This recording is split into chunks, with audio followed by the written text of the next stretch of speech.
Siempre, ¿cuál es? ¿El falo, profe? El falo. ¿Y qué se entiende por falo? Lo que falta, algo así, ¿no era? Lo que faltó. No, justamente es todo lo contrario. Es aquello que viene a cubrir una falta, Ah, claro. es todo lo que viene a cubrir una falta en realidad, ¿sí? Obviamente, cuya presencia denuncia la existencia de una falta, pero su función es básicamente cubrir una falta. Eso es el falo, ¿sí? ¿Se entiende, Karen Sí, ustedes dirán? ¿Sí? Entonces, profe. siempre son dos, es una relación entre dos seres conectados con un tercer elemento que es el falo. ¿Sí? Entonces, falo y falta van a tener una relación muy particular. Entonces, ¿cómo ustedes habían planteado ese primer tiempo? Nosotros habíamos entendido que la madre en esta relación con el niño se siente como una madre fálica, porque cubre esa falta con el niño. Porque el niño pasa a ser el falo. Después, Y, perdón, eso es del lado de la madre. sí, Y del lado del niño,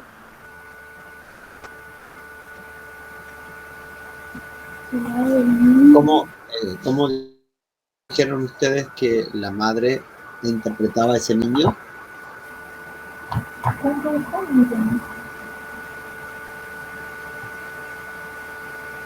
¿puede repetir, profe, la pregunta? ¿Cómo interpreta la madre a ese niño en esta lectura de falo, falta?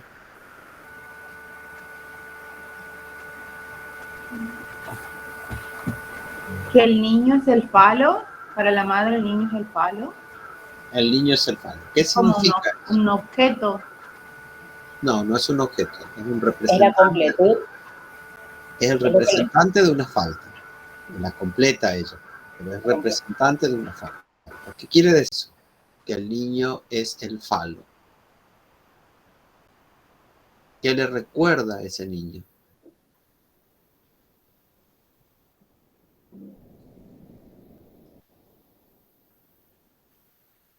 ¿Qué recuerda a ese niño que es el falo? Lo que le falta a ella. La Sí, falta. falta. La falta. Es decir, el niño, digamos, encarna justamente la falta. ¿Sí? Vamos en esa secuencia. Y eso desde el lado de la madre. Y del lado del niño, ¿cómo él fue pensado por la madre? Como un falo, dijimos, ¿no? Entonces, él, ¿cómo se siente?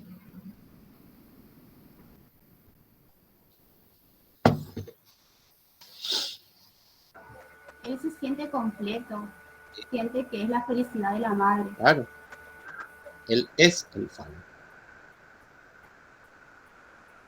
Esa sensación donde él es el falo, se siente completo y la completa ella por su sola presencia, ¿cómo lo entendemos? ¿Con qué concepto lo entendemos en el campo psicoanalítico?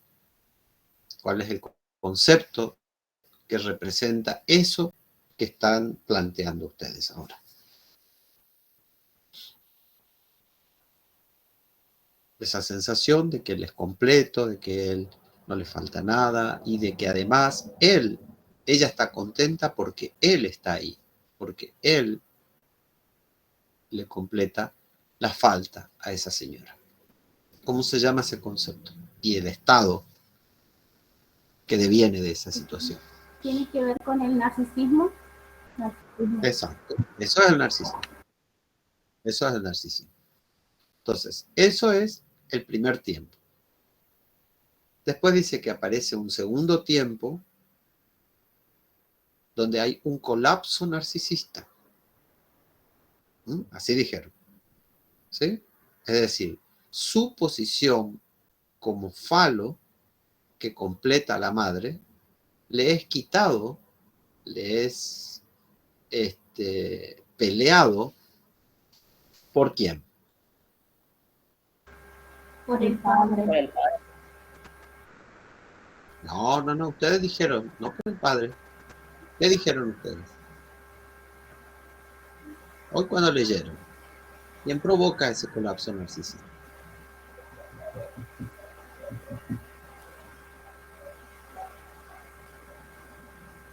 La madre, profe. No, como a la madre no le va a hacer eso. ¿El yo ideal, profe? No. Vuelvan a leer lo que ustedes mismas leyeron. Sería el hermano. El otro niño. El otro niño. Otro niño que aparece. Volvé a leer la frase que ustedes leyeron. En el colapso narcisista, pongamos por caso el nacimiento de un hermano, que pasa a ser el preferido. El chico deja de ser el falo, el yo ideal. El hermano pasa a serlo. De modo que el colapso narcisista es la pérdida de identificación con el valor ¿Con él? fálico. Valor fálico. Palo. Valor. El valor fálico, claro. Claro.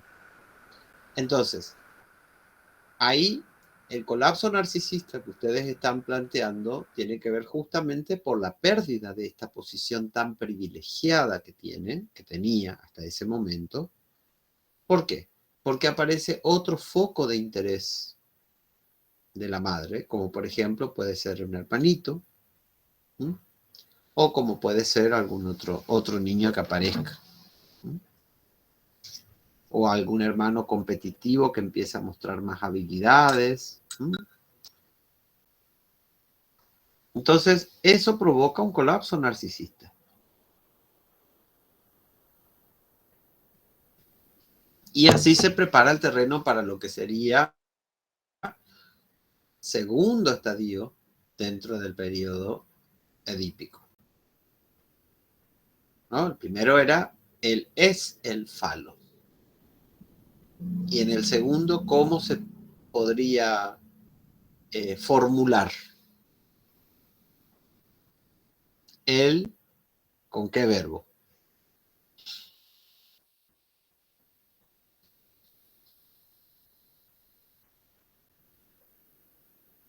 ¿Cuál es el verbo que acompañaría aquí? ¿Sigue siendo ser o cambia a otro tipo de verbo? Tener. Pasa a la categoría del tener. Ahí tienen que pensar cuáles son las diferencias entre ser y tener. ¿Cuáles son las diferencias?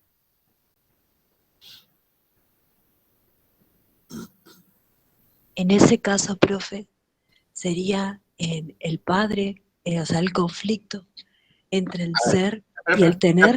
No te apures, porque ahí primero vamos a trabajar con las categorías generales del ser y el tener, antes de ir a ver específicos. ¿Qué significa la categoría ser?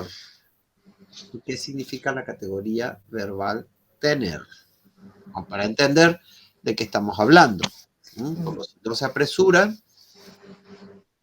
y pasa lo mismo que siempre nos quejamos de que repiten de memoria y no logran entender y se empantan. La categoría inicial del primer tiempo es la del ser. La del segundo y tercer tiempo va a ser tener. Bien. Va a girar todo en la primera categoría, en el primer periodo, perdón, o primera etapa sobre el ser. Y en la segunda y tercera los problemas surgen por la categoría del tener. O sea, lo tengo o no lo tengo. ¿Qué significa reflexionemos un poco sobre esta categoría ser y la categoría tener? ¿Qué piensan de cuando alguien dice ser?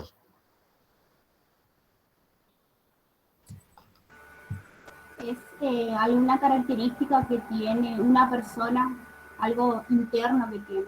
Algo propio de esa persona. Sí. ¿Sí? En cambio, tener sería algo exterior. Ahora vamos a ver qué.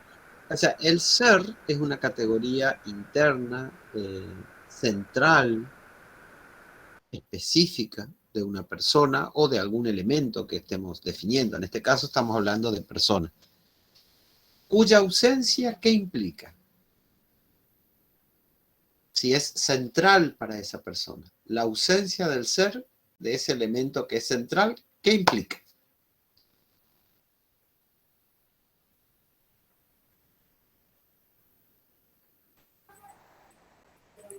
¿Un desequilibrio, profe? Más Exterior. intenso. Un conflicto. No, más intenso. La pérdida de la identidad, profe. No. El Una ser, falta.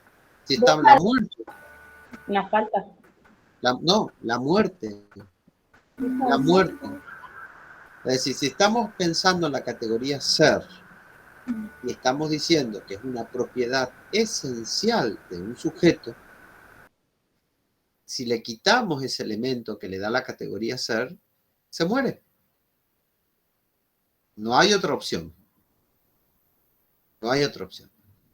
Bien, toda esa reflexión que hace Lacan, ¿en qué se apoya? Porque no es que es un delirio solamente, sino que se apoya en constataciones reales de los bebés y los niños de los primeros tiempos. Esos bebés y niños, como nosotros también lo estuvimos cuando éramos niños, cuando éramos bebés, y todavía lo tenemos guardado en nuestro inconsciente, giran en torno a la posibilidad de morir, porque somos seres tan endebles que sin el auxilio del adulto nos morimos.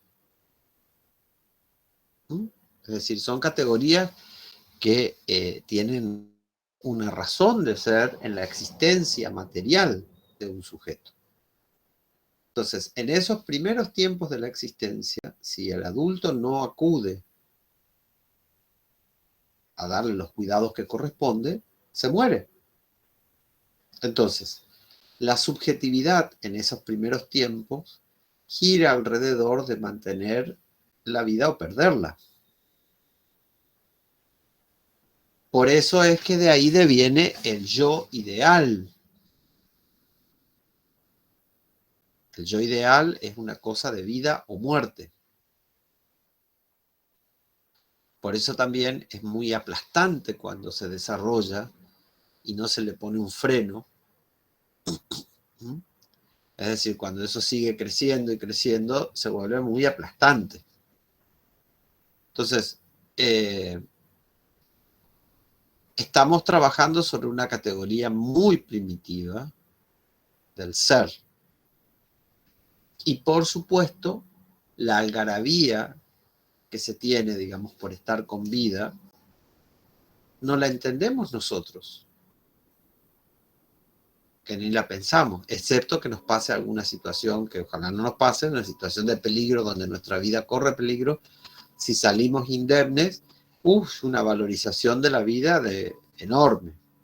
Bueno, lo que Lacan plantea es que ese es el estado inicial del bebé. Entonces, la categoría del ser es lo que organiza los primeros tiempos.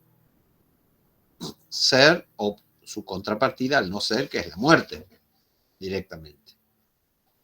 Y de ahí va a surgir el yo ideal. Eso es lo que dice ahí. ¿Entendido? Ahí Karen y compañía que habían preguntado. Sí, profe, sí se entiende. Bien, después aparece un segundo tiempo donde se desplaza de la categoría del ser a la categoría del tener.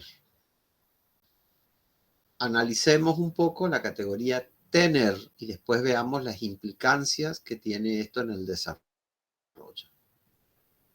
¿Qué significa tener algo?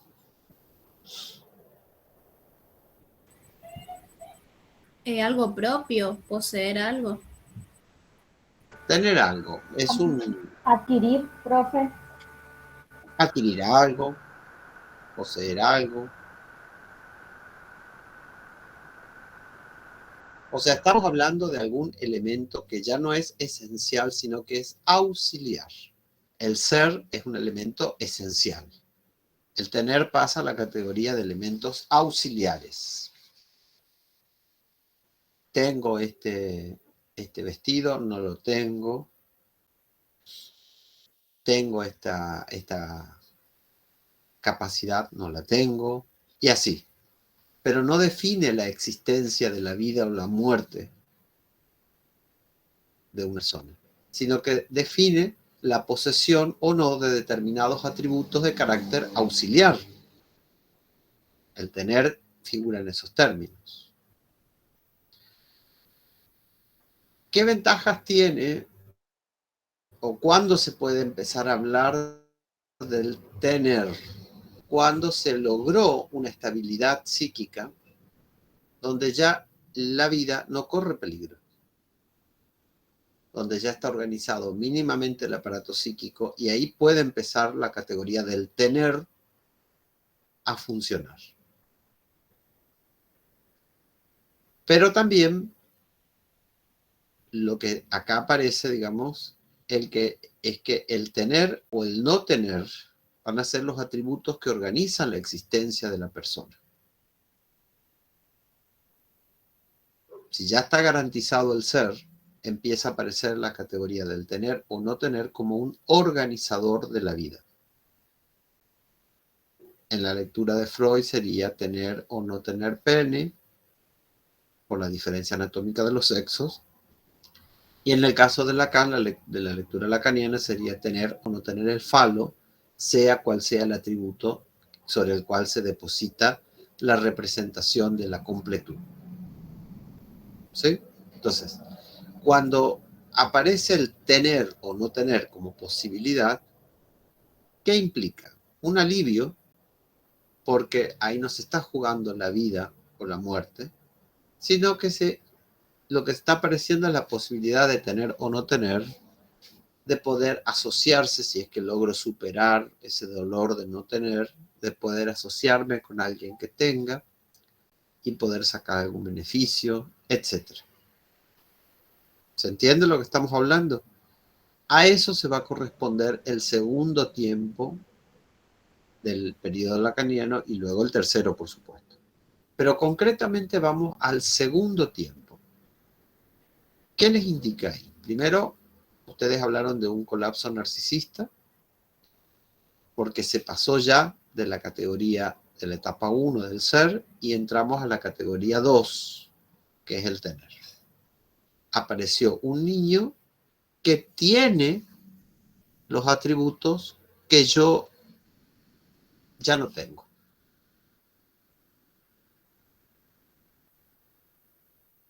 ¿Cómo entienden eso, chicas? Es como que el niño se da cuenta de que la madre le interesa otra persona que no es él. Se da cuenta que Sí. esa falta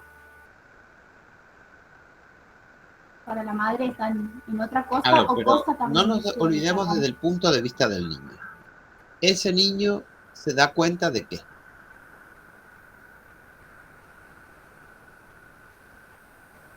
¿Se da cuenta de qué? De que él no es el falo. ¿Cómo se da cuenta que él no es el falo?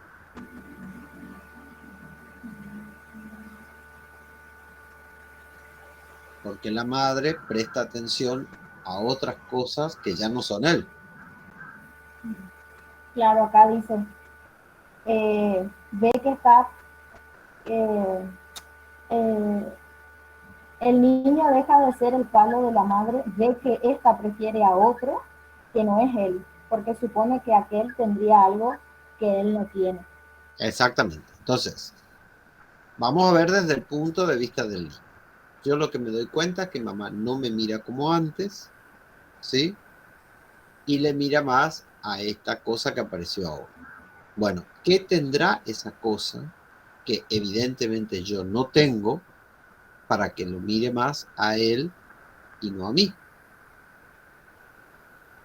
¿Se entiende cómo es la asociación de ideas? Eso es lo que tienen que poder plantearse. Sí, profe. Es decir, Sí. ¿qué tendrá? ¿Sí? A su vez, es toda una reflexión también sobre uno mismo, ¿no? Es decir, ¿y a mí qué me pasa? Que no tengo eso. Lo tuve y lo perdí, nunca lo tuve, fui engañado. ¿Qué es lo que sucedió? Entonces, ahí también se aprende que el falo no está pegado a ninguna persona, sino que se desprende, es un elemento móvil, dice, ¿no? Que va cambiando. Acuérdense cuando habla del juego del anillo, ¿sí? Donde la persona que tiene el anillo adquiere un valor diferencial sobre el resto. Pero que eso no es eterno, sino que eso lo va a perder de vuelta porque va a tener que seguir en el juego y darle a otra persona, y a su vez uno va a quedar en menor valor y otro quedará en mayor valor. ¿Se entiende lo que estamos diciendo o no?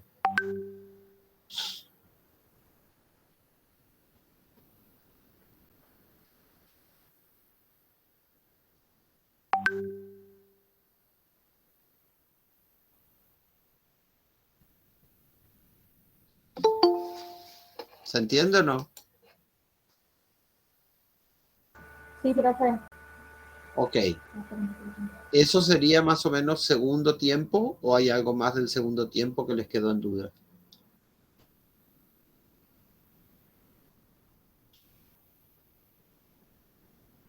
Eso no va, profe.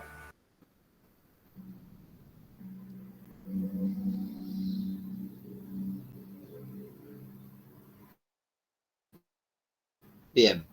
¿Algo más de esto que tenga que ver con el Edipo estructural?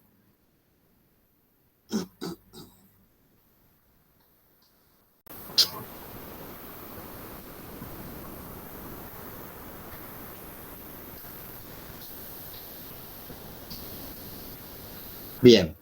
¿Algo más sobre el Edipo según el planteo que hace Freud?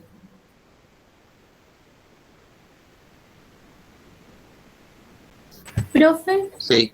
yo quería saber cómo es que se da el complejo de Edipo en la niña. ¿Es más complejo el proceso, profe, que en el del varón o no? Vamos a textos. Acuérdense que acá tenemos que trabajar con datos concretos que saquen de los textos.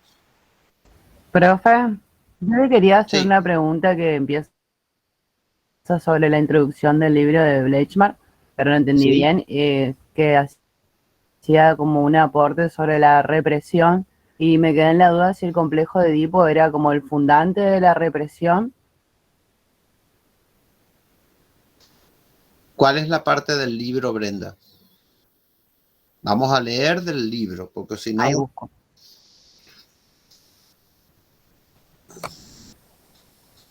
Está en la página 15.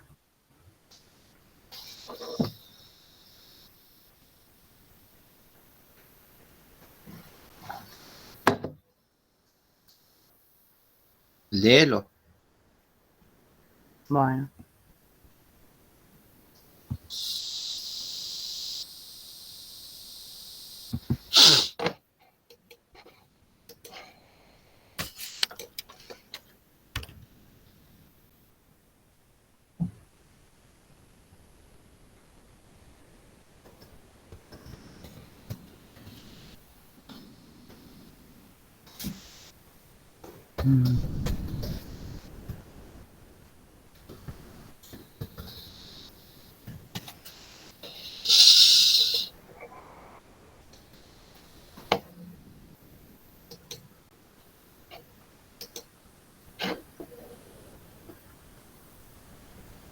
Dice, desde este punto de vista, el complejo de Edipo, aun con las limitaciones de esta época, es estructurante en el sentido de la primera tópica, ya que contribuye a la constitución del inconsciente. No lo funda porque en Freud es la represión primaria la que funda el inconsciente. Ah, bien, ahí dice. Pero contribuye a su constitución. La sexualidad aparece así como dando origen a exclusiones y por lo tanto, en última instancia, a producciones sintomáticas como retorno de lo reprimido.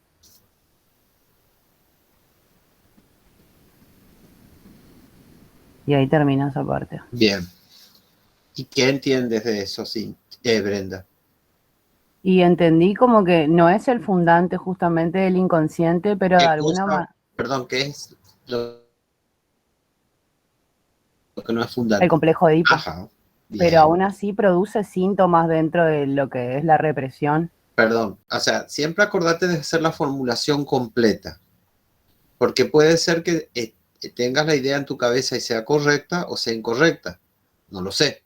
Por eso tienes Ajá. que decirlo completa la frase, ¿sí? Completa la frase la tienes que decir. Entonces, a ver, de vuelta, ¿cómo es el complejo de Edipo? Entonces, ¿qué? Es decir, que el complejo de Edipo no es el fundante del inconsciente, No. pero lo constituye. Contribuye muchísimo, digamos, ¿no? Claro.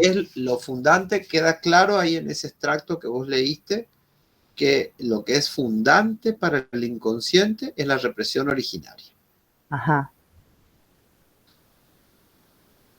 Pero que además necesita ese trabajo de fundación, necesita de esto que es un complemento fundamental, que es el complejo de Edipo.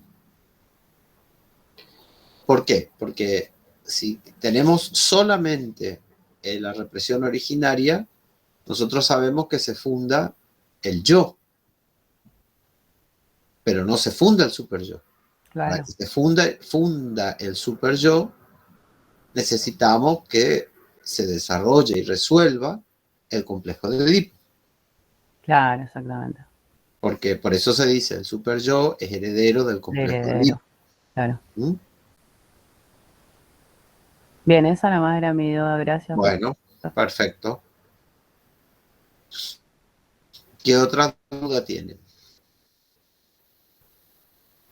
Profe, buenas tardes. Buenas tardes. Perdón que recién me sumé, tuve toda una complicación acá con la compu. Quería mirar acá, yo vi en el yo y el super yo, el yo y el ello capítulo 3 sería, Sí. creo que esta sería más o menos la forma en la que se origina el complejo de Edipo. A ver, léelo. Está en la página 39. ¿Cómo? Sí, léelo. Creo que es esto. A ver, en el último párrafo sería. En el caso del niño varón, simplificado, se plasma de la siguiente manera. En época tempranísima, desarrolla una investidura de objeto hacia la madre que tiene su punto de arranque en el pecho materno y muestra el ejemplo arquetípico de una elección de objeto según el tipo del apuntalamiento anaclítico del padre. El varoncito se apodera por identificación. Espera. Después dice punto. Del padre. Del padre, el varoncito se apodera por identificación. Porque, ¿sabes por qué, William? Porque ahí está hablando, por un lado, de la relación que el niño tiene con la madre y por otro lado, la relación del niño con el padre. Sí, sí. Entonces, por eso te corregí eso para que no se te confunda. Sí, ahí se me... ¿Anaclítico qué sería, profe? Apoyo. Apoyo. Por ahí me confundió. Pues. Pues sí. Bueno, ambos vínculos marchan un tiempo uno junto al otro, hasta que por el refuerzo de los deseos sexuales hacia él... ¿Cuáles son los vínculos que marchan juntos? El vínculo con la madre y con el padre. Exacto. Durante un primer tiempo no están diferenciados. Claro. ¿Sí? Pero después llega un momento en que se empiezan a diferenciar. Eso es lo que está planteando. ¿Mm? Sí. O sea que hay un primer tiempo de la relación del niño con los padres. En esa situación, digamos, los dos vínculos van de la misma mano. No hay problema. ¿Sí? Pero después va a aparecer a diferenciarse uno para un lado, otro para otro lado. ¿Está? Seguí. Sí. Bueno, Ambos vínculos marchan un tiempo uno junto al otro, hasta que por el refuerzo de los deseos sexuales hacia la madre y por la percepción de que el padre es un obstáculo para estos deseos, nace el complejo de Edipo. Perdón, ahí acuérdense lo que habíamos trabajado de la relación dual y la relación triangular.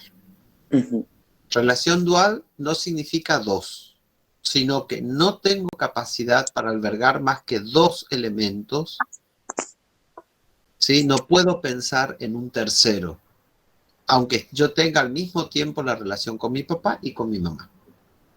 Mientras estoy en relación dual, ¿qué me aparece? Me aparece una relación y la otra ni la comparo, ni no me sirve ni para comparar, ni para... Está al lado. Logro hacer pensar, articularlas. Después aparece la posibilidad de la relación triangular, donde ya sea que esté presente o esté ausente, yo siempre tengo una referencia de un tercero. ¿Sí? Vamos a suponer ustedes algo de estos conceptos.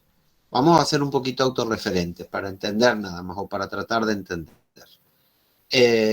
Algo de estos conceptos que nosotros trabajamos en la materia ya los vieron en psicología general. ¿Sí? Bien, perfecto. Entonces, relación triangular acá. Nosotros estamos acá, pero hay un tercero que sería todo ese conjunto de conocimientos que a ustedes les enseñaron en psicología general. ¿Sí? Ustedes tienen y todo el tiempo están comparando. Ah, esto era lo que yo aprendí, o esto no era así, o esto está más amplio, o esto es o más difícil, o lo que fuere. ¿Sí? Todo el tiempo están haciendo un juego de comparaciones. En ese caso, esa otra relación está presente. La traemos. Sí, la traemos continuamente. No está separada. No es que es un compartimiento estanco, separado, que no tiene nada que ver. No, estamos articulando con eso. A eso se le llama relación triangular. Por eso es que dice, por el aumento de los deseos sexuales hacia la madre y porque el niño empieza a pensar, a darse cuenta del padre como rival, es decir, cuando ya empieza a entrar en una relación triangular, donde este que estaba, había sido que este que yo lo tenía separado, es parte de la misma tortilla. Yo pensé que era de otra comida y no es lo mismo, no es otra cosa distinta. ¿Se entiende? Eso es lo que vos estás planteando ahí en ese punto donde estás leyendo. Mientras que la cosa funcionó en términos de relaciones duales, no había problema, por eso dice, van de la mano. Pero después dice, se separan. Y ahí empiezan los problemas. ¿Por qué? Se separan porque yo empiezo a tener intereses distintos y al mismo tiempo me doy cuenta que son parte de la misma problemática. O sea, yo ya no puedo hacer la vista gorda, hacerme el tonto o el ñembota, como se dice, y eso no tiene que ver con eso. Sí, eso tiene que ver con eso. Y me doy cuenta que a medida que aumentan mis deseos sexuales hacia el objeto materno, aumenta mi rivalidad hacia la figura paterna. No es algo que cayó del cielo, no sé por qué estoy enojado con mi papá. No, le tengo rabia, estoy enojado porque está aumentando mi entusiasmo por compartir con mi mamá y que no venga mi papá. ¿Se entiende? Es decir, uno conecta directamente con el otro. No son cosas así al azar que aparecen. ¿Se entiende lo que estamos diciendo? Seguí, William. Bueno, a ver, ¿dónde me quedé? Bueno, entonces decía, ambos vínculos marchan un tiempo uno junto al otro, hasta que por el refuerzo de los deseos sexuales hacia la madre y por la percepción de que el padre es un obstáculo para estos deseos, nace el complejo de Edipo. O sea, fíjense, y la percepción de que la presencia del padre es un obstáculo para estos deseos. ¿Sí? O sea, la percepción del padre siempre estuvo. Pero una cosa es cuando papá era papá y otra cosa es cuando papá, me doy cuenta ahora, que papá es un freno para mis deseos. Ahí cambia la cosa. ¿Sí? Es como que diga, mi papá ya no es el mismo de antes. Y en realidad, ¿qué es lo que está pasando? Yo ya no soy el mismo de antes. Porque yo ya me doy cuenta de las conexiones que hay entre las cosas. ¿Se entiende? Ojo que ahí tienen que hacer, acuérdense como siempre les pedimos, lectura fina. Por eso dice esa frase. Seguí. La identificación padre cobra ahora una tonalidad hostil. Se trueca en el deseo de eliminar al padre para sustituirlo junto a la madre. A ver, ¿qué quiere decir eso? Fíjense, la identificación padre toma ahora un deseo hostil. ¿Cómo es que dice? Toma ahora Cobra ahora una tonalidad hostil. una tonalidad hostil. Quiere decir que antes había identificación padre, pero no tenía ese tono de hostilidad. Era todo muy lindo. Sí, yo me quiero parecer a mi papá, me quiero parecer a mi papá, me quiero parecer a mi papá. Pero ahora la cosa ya no es tan así. Ya no es tan así, ¿sí? Porque yo ahora no solamente que lo estoy amando, sino que además lo estoy odiando, porque le está poniendo un freno a mis deseos. Entonces ya no es la misma relación que yo tenía antes con mi papá. Ya cambia. Piensen bien todo esto porque estamos en víspera del Día del Padre, así que tienen que entender todo bien esto. Entonces, fíjense lo que dice, ¿no es cierto?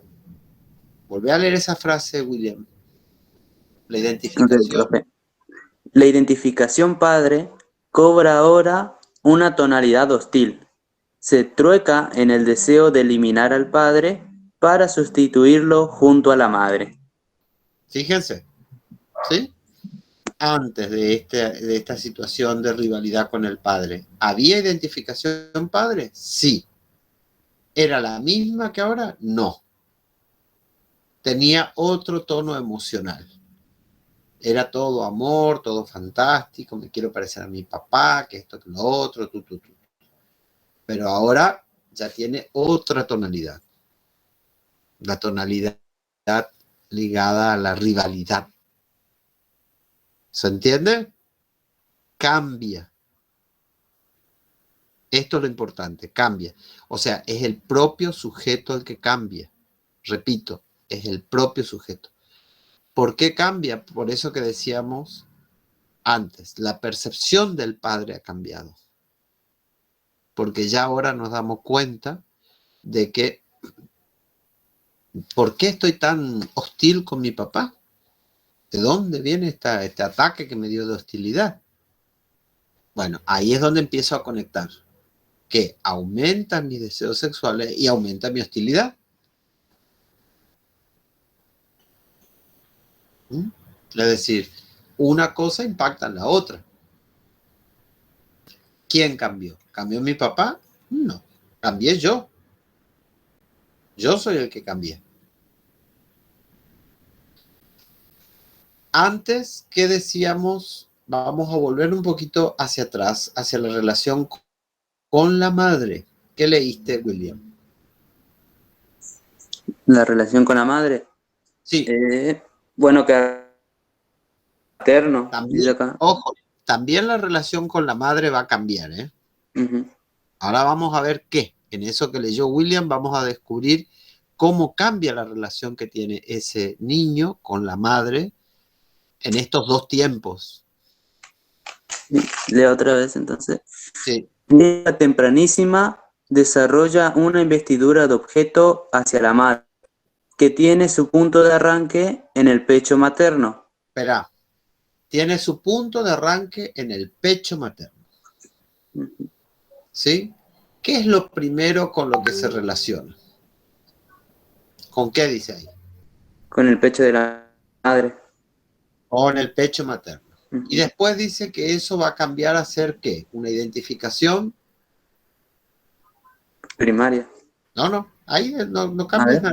nada. Perdón. Que tiene su punto de arranque en el objeto, en el pecho materno. Y Sí, muestra el ejemplo arquetípico de una elección de objeto según el tipo de apuntalamiento. sí, William, pero no me refería a eso, sino a lo que leíste antes. ¿Eso es Perdón. una identificación qué? Una relación de objeto ¿con quién? Con la madre. A ver. Con la madre. Sí. A ver, esperen que mando un mensaje ahora en clases. No puedo escuchar. Cuando termine.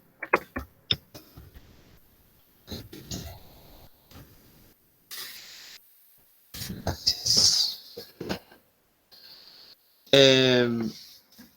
A ver, la relación que estamos hablando acá, inicial, ¿cuál es? ¿Es la relación con qué? ¿Con quién? ¿Con la madre o con un pecho?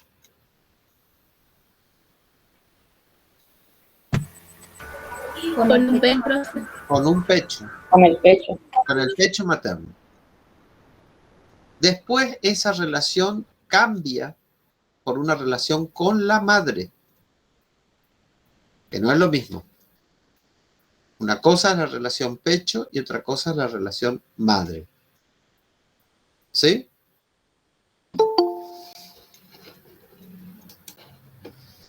¿Se entiende? Tenemos por un lado la relación pecho y por otro lado tenemos la relación con la madre.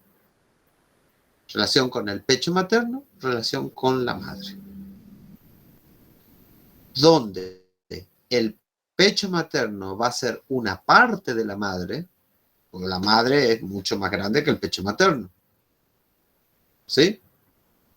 Pero donde además, cuando yo paso de la categoría pecho a la categoría madre, me aparece una complejidad enorme, enorme de cosas. Lo otro era un pecho. Ahora no es un pecho, ahora es una mamá, una persona, con sus intereses, sus gustos, sus preferencias. No es lo mismo que el pecho. Es mucho más complejo. Forma parte, es un pedazo de algo más grande y más atractivo, porque no es solamente la teta, sino que es mucho más grande y que me quiere. No es solamente la teta, es todo ese cuerpo enorme y grande que me quiere. Entonces, ¿eso qué hace? Que se incrementa el deseo sexual. Porque ya no es solamente la teta, una teta, otra teta, la cabeza, la espalda, las piernas, las manos, los brazos, las caderas, la cintura. Es un montonazo. Yo tengo que conquistar todo ese ser. Los ojos, la boca, los oídos. Quiero que me mire a mí, que me atienda a mí, que me escuche a mí, que me dé besos a mí, que me acaricie a mí, que me lleve upa a mí, que me quiero prender yo a sus piernas, solamente yo. O sea, es todo un cuerpo enorme que es mucho más que una teta. Hay más superficie para conquistar. Entonces, si hay más superficie para conquistar, ¿qué sucede? Eso que vos bien dijiste, aumenta el deseo sexual. ¿Vamos hasta ahí entendiendo? Entonces, Sí, profe. nos está hablando de que hay cambios en las dos relaciones. Las dos relaciones tienen cambios. Dicen que ambas relaciones marchan en paralelo un tiempo. Después empiezan a separarse, pero al mismo tiempo a relacionarse. ¿Sí? Entonces, van juntas por un tiempo. Después se empiezan a separar. Pero no es que se desconectan, sino que empiezan a relacionarse entre ellas. En el caso de la madre, ¿con qué nos encontramos? Con que está pasando de ser un pecho a ser un objeto total, lo que se llama un objeto total. ¿Pero qué implica que sea un objeto total? Que tengo mucha más superficie que conquistar. Y eso hace que se incremente el deseo sexual. ¿Qué pasa del lado de la relación padre? Primero era una relación de amor y ahora cambia el tono. Pasa a ser una relación de hostilidad. ¿Pero por qué pasa a ser una relación de hostilidad? Porque yo me doy cuenta de que se interpone en esta conquista que quiero hacer de la totalidad de ese cuerpo. Se interpone. Entonces, me surgen determinadas hostilidades y yo no sé por qué me surgen y ahora descubro que tiene que ver con esto. ¿Se entiende la complejidad de lo que se está hablando? Entonces, si Sí. se entiende en esas coordenadas, ¿sí? Repito, si la entienden a todas esas coordenadas, si no les quedan dudas respecto de eso, yo te voy a pedir que vuelvas a leer todo lo que vos leíste y que vayan pensando, a medida que el compañero va leyendo, todos estos elementos que estuvimos nombrando. ¿Qué pasa? De una relación pecho a una relación madre. ¿Qué pasa? De una relación de amor al padre a una relación de hostilidad del padre. Y que además pasa de ser dos relaciones que van en paralelo a ser dos relaciones que no van ya por los mismos carriles y que además se relacionan una con la otra. Fíjense toda la complejidad que hay en esa frase que el compañero leyó. ¿Se ubican las coordenadas que estamos diciendo?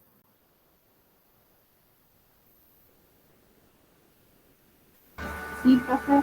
Bueno, entonces, Sí. volvé a leer, por favor. Ok, profe. Ahí está. En el caso del niño varón simplificado, se plasma de la siguiente manera. En época tempranísima, desarrolla la investidura de objeto hacia la madre, que tiene su punto de arranque en el pecho materno, y muestra el ejemplo arquetípico de una elección de objeto según el tipo del apuntalamiento anaclítico. Del padre, el varoncito se apodera por identificación. Ambos vínculos marchan un tiempo uno junto al otro, hasta que por el refuerzo de los deseos sexuales hacia la madre y por la percepción de que el padre es un obstáculo para estos deseos, nace el complejo de Edipo. ¿Se entiende lo que estamos diciendo? O sea, fíjense que ahí pasó. Él leyó todo cómo nace, nada más que cómo nacen. Él no tocó ahí cómo se resuelve ni nada. Fíjense la complejidad.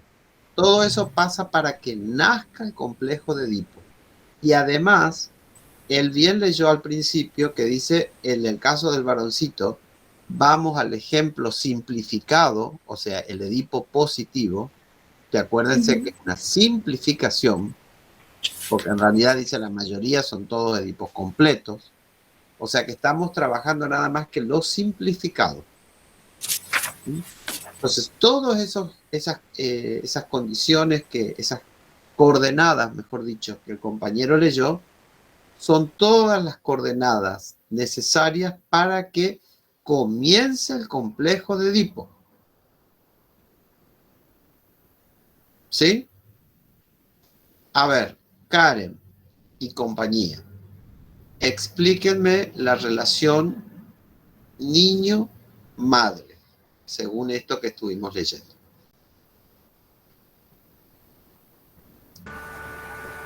Bueno, en un primer momento, el niño inviste al objeto pecho materno.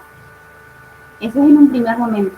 Después se dirige la investidura del objeto hacia la madre total, a todo el cuerpo entero.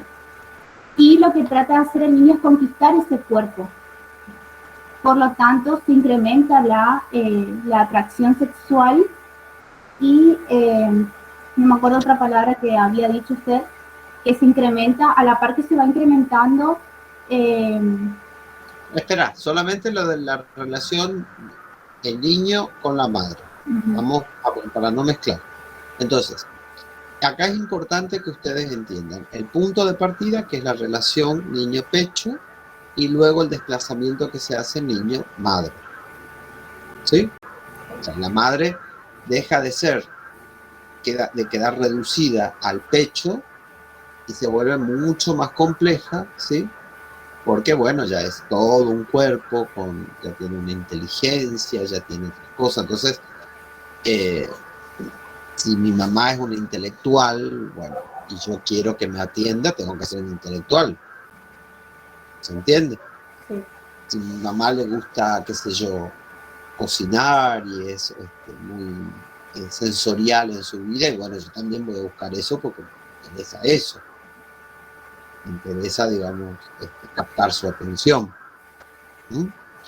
Entonces, acá el punto de partida es una relación niño-pecho que se transforma en una relación niño-madre. Porque ese niño empieza a ver que la madre es una totalidad mucho más grande, con todo lo que implica de desafío y problema para ese niño. ¿Está? Porque sí, muy lindo, pero me genera un montón de conflictos. Me genera un montón de cuestiones. ¿Sí? Porque antes resulta que no tenía posibilidad más que verla como un pecho. Pero ahora no. La veo en su complejidad. Entonces tengo que esforzarme más. Tengo que esforzarme más porque tiene un montón de superficies y de áreas que yo quiero conquistar. ¿Estamos? Profe, Sí. ¿se podría decir cuando se habla de investidura de objeto es que se carga de líbido hacia ese objeto que sería el pecho? Y si estás hablando de la relación pecho, sí. Sí. Y Ahora, se puede decir también que el complejo empieza desde muy temprana edad. No sé si empieza, sino que se tiene que tener estos elementos para que, no sé cómo plantear ahí. no, el complejo de Edipo no empieza de temprana edad, empieza en la etapa fálica. Bien, bien. No empieza de temprana edad. Bien. Estos son los precursores. Estos cambios. Eso de la Lo palabra. que uno está leyendo son los precursores. Cecilia, veamos la otra relación. La relación niño-padre.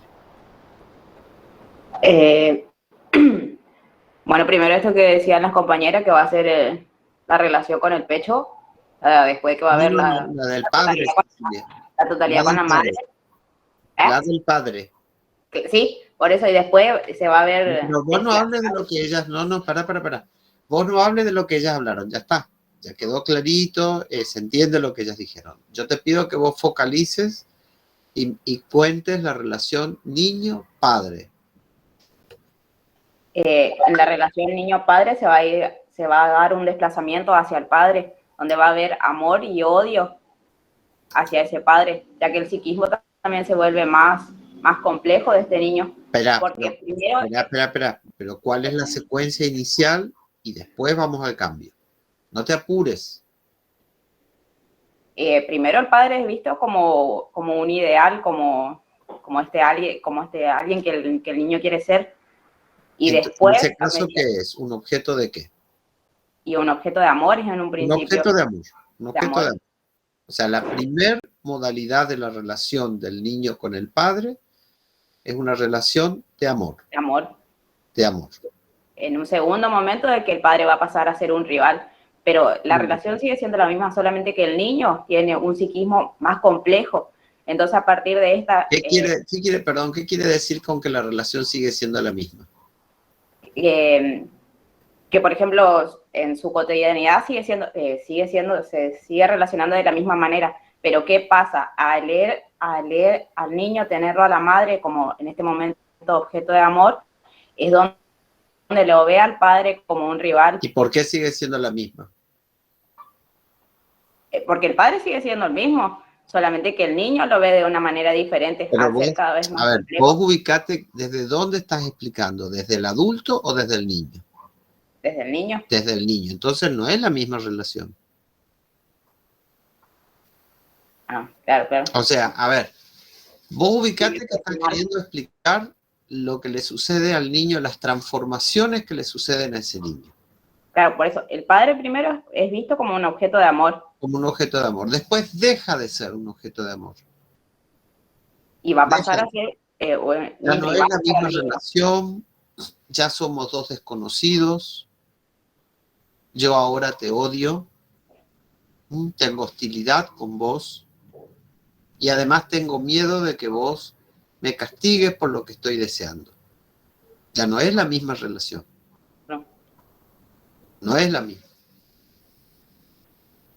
Vos no te olvides que acá a nosotros no nos interesa el objeto externo. Nos interesa la representación interna que nosotros nos hacemos. Porque si es la misma relación, no va a haber rivalidad. No va a haber rivalidad. Eso es lo que después va a transformar como culpa. Y si la elabora va a decir, bueno, yo lo amaba antes y después yo lo empecé a odiar. Claro, la percepción del padre es lo que cambió. Por eso lo ve con hostilidad. ¿La qué? La percepción del padre es lo que... La percepción del padre, claro. Sí, sí, pero a ver, ojo, la percepción del padre está, se cambia a raíz de los deseos que el niño tiene. De los deseos hacia la madre. Hacia la madre, claro. Es decir, lo que dice es que son deseos que se incrementan mucho. ¿Por qué? Y porque la madre deja de ser un pecho y pasa a ser un continente enorme que tiene que conquistar. Entonces, se incrementan los deseos sexuales y a raíz de eso viene la hostilidad. Y cambia toda la relación. Ojo, que eso lo tienen que explicar bien, ¿eh? Después dice que esas dos relaciones marchan en paralelo por un tiempo y después empiezan a separarse. A ver, Melina, ¿qué quiere decirnos con eso? ¿Cómo lo entiendes?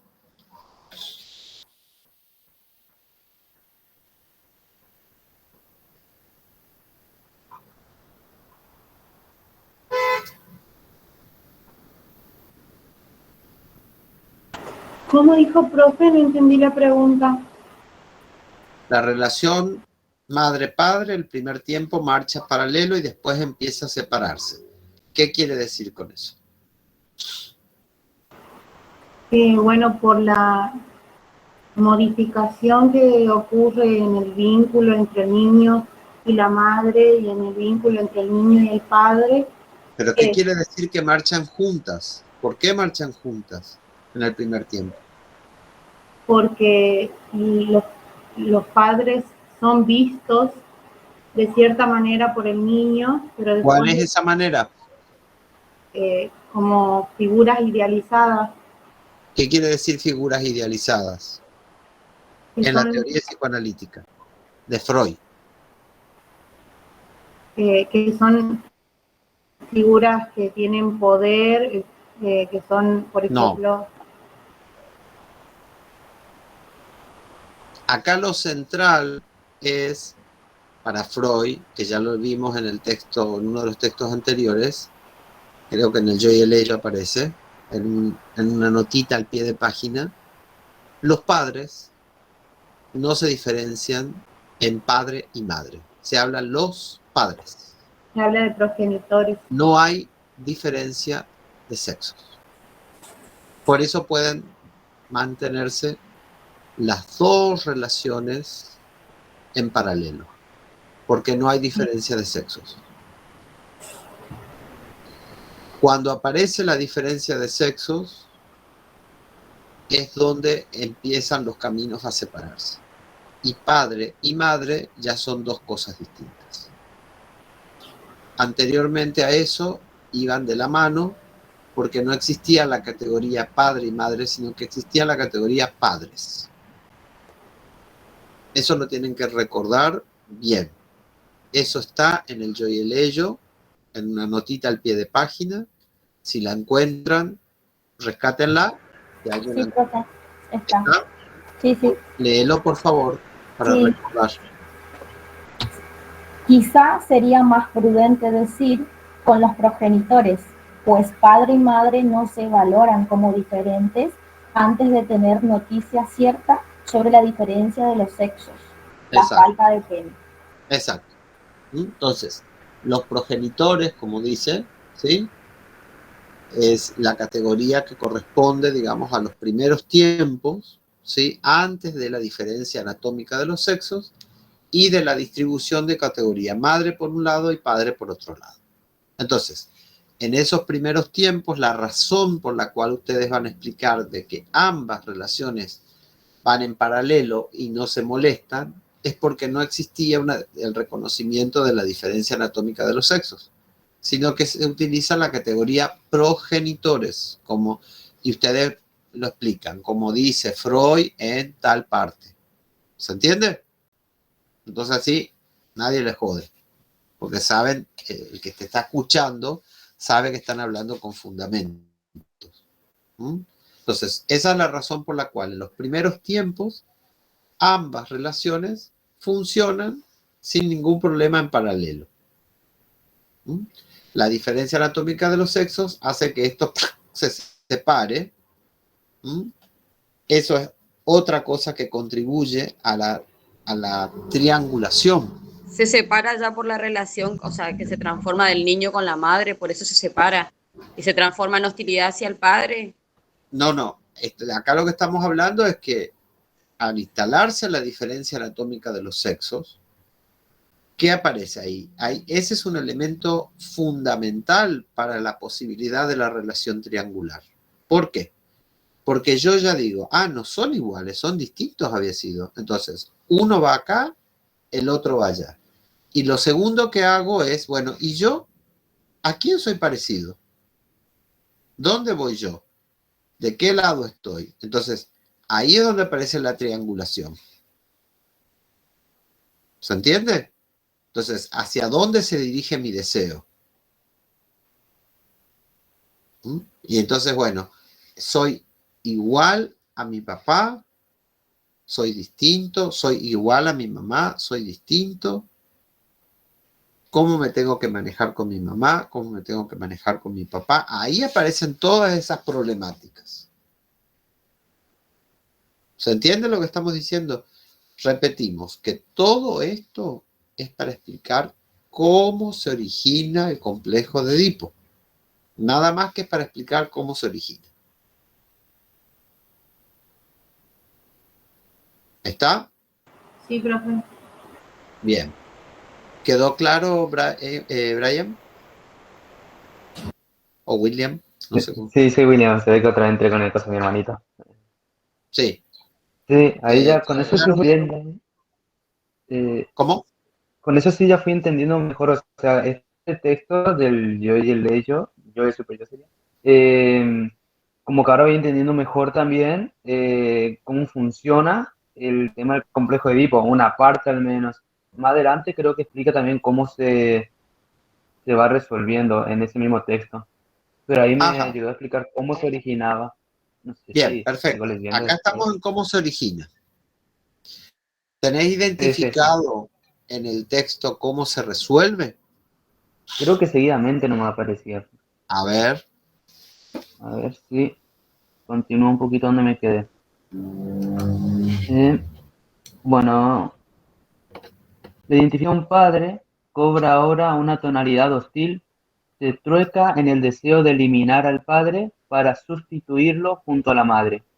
A partir de ahí, la relación... Perdón, ahí ya estamos en el desarrollo del complejo de Edipo. Hasta ahí, hasta antes de esa oración que vos estás leyendo ahora, estabas leyendo cómo se origina. Ahora estás en el desarrollo, porque dice, esa relación que pasó a ser hostil, ahora empieza a desarrollar un deseo. El deseo de...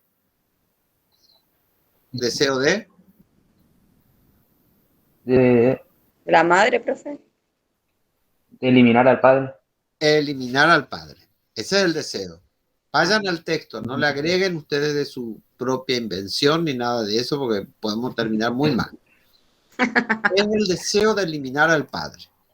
¿Sí? Fíjense que lo que decía era antes, era una relación hostil, pero no aparecía el deseo, porque se estaba iniciando el complejo de Edipo. Una vez que se inicia el complejo de Edipo, sí ya aparece el deseo de eliminar al padre. Francamente, ahí ya directamente ya no da vueltas. Ahí ya es directo el deseo de eliminar al padre. ¿Sí? Seguid. Bien. La identificación padre cobra ahora una tonalidad hostil. Se trueca en el deseo de eliminar al padre para sustituirlo junto a la madre. A partir de ahí, la relación con el padre es ambivalente. Parece como si hubiera devenido manifiesta la ambivalencia contenida en la identificación desde el comienzo mismo. A ver, que volvamos un poquitito para atrás. La relación tiene el carácter ambivalente, de amor y de odio. Resto de lo que quedó de antes, de la primera época, más lo que apareció ahora, que por ser un rival. ¿Sí? Incrementado ese amor también, ¿por qué? Porque él parece que tiene más poder sobre mamá que yo. Entonces, bueno, aparece esa admiración, ese amor, etc. Pero al mismo tiempo tengo hostilidad y un deseo claro de eliminarlo y ocupar su lugar. Seguimos. Bien. La actitud, postura ambivalente hacia el padre y la aspiración de objeto exclusivamente tierna hacia la madre caracterizan para el varoncito el contenido del complejo de Edipo simple positivo. Con la demolición del complejo de Edipo tiene que ser resignada la investidura de objeto de la madre. Puede tener dos diversos reemplazos, o bien una identificación con la madre o un refuerzo de la identificación padre. Solemos considerar este último desenlace como el más normal. Permite retener en cierta medida el vínculo tierno con la madre. De tal modo, la masculinidad experimentaría una reafirmación en el carácter del varón por obra del sepultamiento del complejo de Edipo. A ver, ahí lo que nos está explicando, más que cómo se resuelve el complejo de Edipo, nos está diciendo las consecuencias que trae. ¿Sí? Entonces, vamos a volver otra vez un poco más detenidamente sobre eso que has seleccionado, esta última parte. Sí, el último párrafo. Con la demolición del complejo de Edipo, tiene que ser resignada la investidura de objeto de la madre. A ver, eso es lo primero que dice, ¿no? Consecuencia de esto es, bueno, yo tengo que resignar ese vínculo con la madre. Ojo que estamos hablando varón, complejo de Edipo simple, complejo de Edipo positivo. Vamos a ubicarnos en esas características, ¿sí? Entonces, acá dice que ese vínculo con la madre tiene que ser resignado. ¿Sí? Si eso no se resigna, no hay demolición del complejo de Edipo. Entonces, ¿qué nos dice después? Dice, puede tener dos diversos reemplazos. Dos diversos. Dos. O sea, ¿cómo se resuelve eso? Por dos caminos.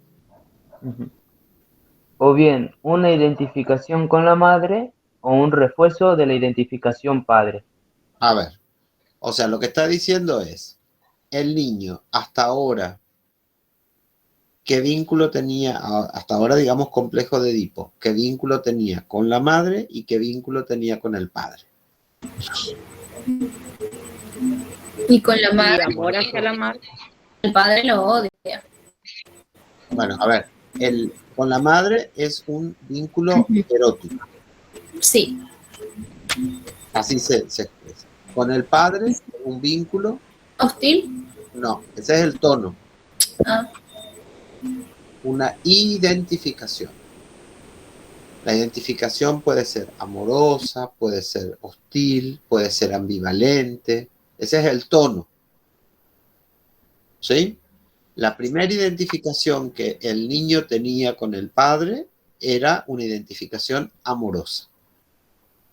Después desarrolló una identificación hostil y la unión de esas dos es una identificación ambivalente.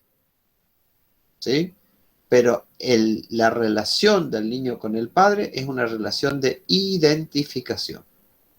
Después le agregamos el tono que tiene esa identificación. Y del lado de la madre nosotros tenemos un vínculo erótico. ¿Sí? La relación del niño con la madre es erótica. Bueno, dice que ese vínculo con la madre tiene que ser resignado y hay dos salidas posibles. Que se produzca una que es la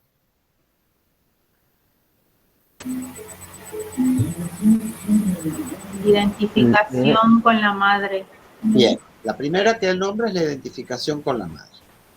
O sea, ¿qué dejó de ser ese vínculo con la madre? Erótica. Dejó de ser erótica y pasó a ser un vínculo de identificación. ¿Sí? Eso es lo que está diciendo. ¿Y la segunda salida cuál es? Refuerzo de la identificación padre. O sea, mantiene la misma identificación y la refuerza. ¿Sí? Ahí no hubo cambio en el vínculo. En la primera salida sí hubo cambio, porque dejó de ser un vínculo erótico y pasó a ser un vínculo identificatorio. ¿Sí? Sí. En el otro caso dice que hay un refuerzo. ¿Y qué agrega después de eso? Que este último es lo más normal, que permite retener en cierta medida el vínculo tierno con la madre. Ajá. Después dice que la masculinidad experimentaría una reafirmación en el carácter del varón por obra del sepultamiento del complejo de Edipo. Claro, lo que está diciendo es que se mantiene el vínculo de identificación con el padre, ¿sí? Y al mismo tiempo mantiene algo del vínculo erótico con la madre en la forma tierna, dice. Porque acuérdense que tiene que ser desexualizado, ¿sí? No quiere decir que desaparece la sexualidad, sino que disminuye la sexualidad. ¿Para qué? Para que se pueda instalar el super yo, que pueda entrar a la latencia, etc. ¿Sí? Entonces, lo que dice es que acá hay dos salidas. ¿No? Las conclusiones consecuencias de este complejo de Edipo son o que se busca una identificación con la madre o que se mantenga la identificación con el padre con un refuerzo. ¿Hasta ahí vamos? Sí, profe. ¿Dice algo más después de eso o no? Después habla de la niña. Dice que análogamente la actitud edípica de la niñita puede desembocar en un refuerzo de su identificación madre o en el establecimiento de esa identificación que afirme su carácter femenino. O sea, lo mismo, análogamente, dice, lo mismo puede suceder. ¿Sí? Un refuerzo de la identificación madre que daría lugar a lo femenino o convertir ese vínculo erótico con el padre en un vínculo de identificación. ¿Está? ¿Se entiende hasta ahí más o menos lo que va diciendo? Sí. Sí, profe. Claro. Hasta ahí tenemos eso. Ahí creo, o sea, en otro párrafo decía, creo que es de donde, cómo se resolvía. A ver. Dice, la salida y el desenlace de la situación del Edipo en identificación padre o identificación madre parece depender entonces en ambos sexos de la intensidad relativa de las dos disposiciones sexuales. Este es uno de los modos en que la bisexualidad interviene en los destinos del complejo de Edipo. El otro es todavía más significativo, a saber, uno tiene la impresión de que el complejo de Edipo simple no es en modo alguno el más frecuente, sino que corresponde a una simplificación o esquematización que, por lo demás, a menudo se justifica suficientemente en la práctica. Una indagación más a fondo pone descubierto las más de las veces el complejo de Edipo más completo, que es uno duplicado, positivo y negativo, dependiente de la visualidad originaria del niño. Sí. O sea, lo que está diciendo es que, ¿qué cosa? A ver, que en la mayoría de los casos el Edipo es completo. Es completo, digamos, ¿no? Y pasan una cantidad de factores que ni siquiera a veces se saben la cantidad de cosas para que se resuelva de alguna manera o de otra. Positiva o negativa, etcétera, digamos, ¿no? Pero que en realidad todo es bastante, mucho más complejo, digamos, y es un Edipo completo. Eso es lo que está planteando. ¿Sí? Sí. ¿Se entiende? Profe, en el siguiente párrafo explica eso que usted dijo. Ajá, a ver. Dice, es decir que el varoncito no posee solo una actitud ambivalente hacia el padre y una elección tierna de objeto a favor de la madre, sino que se comporta también simultáneamente como una niña, muestra la actitud femenina tierna hacia el padre y la correspondiente actitud celosa y hostil hacia la madre. Claro, o sea que hay ambivalencias hacia los dos. ¿Sí? Cualquiera que se pone a pensar en su infancia, situaciones de celo que le despertaban tanto el padre como la madre, situaciones de enojo que le despertaban tanto el padre como la madre, ¿sí?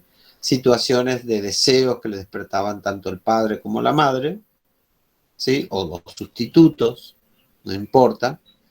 Tiene ahí un panorama bastante amplio con respecto a las emociones en esas épocas de la vida.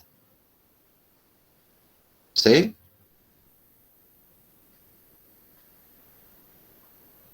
Hasta, más o menos se van ubicando en todo lo que es el Edipo según lo plantea Freud. Sí, profe. Sí, profe. Yo encontré en el caso del varoncito. ¿En el caso de la mujer es lo mismo, profe? Por eso, veamos si es que hay alguna parte del texto o de los textos donde hace referencia a eso y trabajemos desde ahí. Creo que acá más adelante nos hablamos. ¿Sí?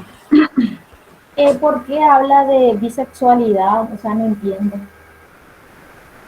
La bisexualidad es justamente, digamos, la teoría que Freud va a plantear, ¿sí?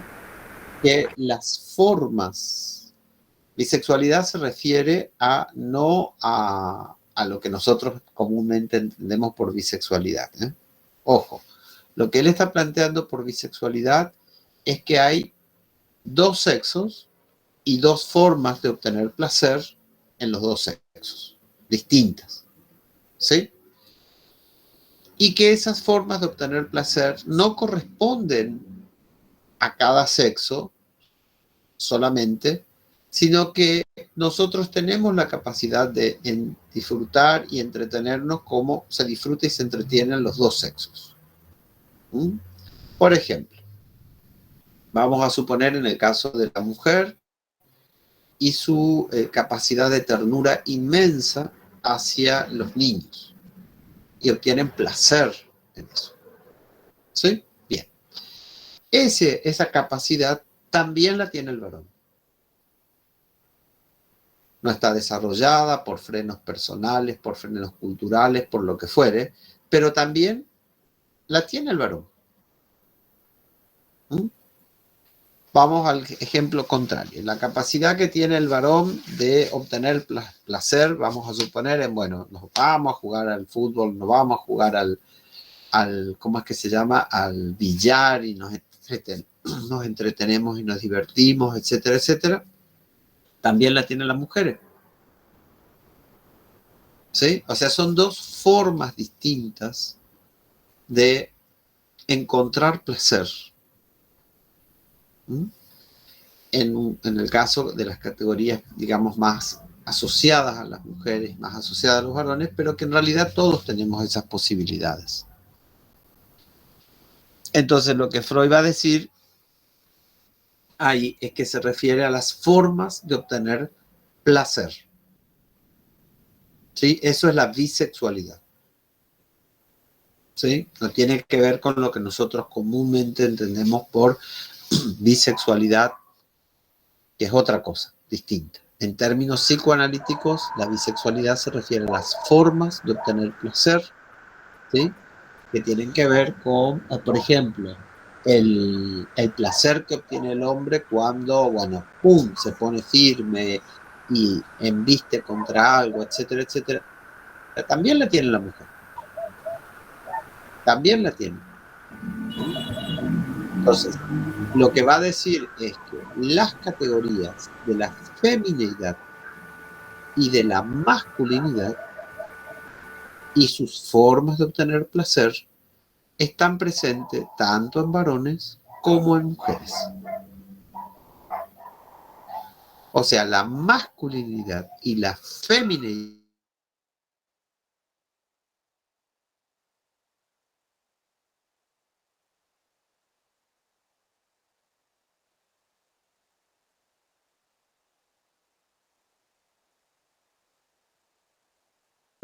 placer, que están presentes, dos formas de obtener placer distintas, que están presentes en todas las personas, más reprimidas o menos reprimidas, pero que están presentes en todas las formas.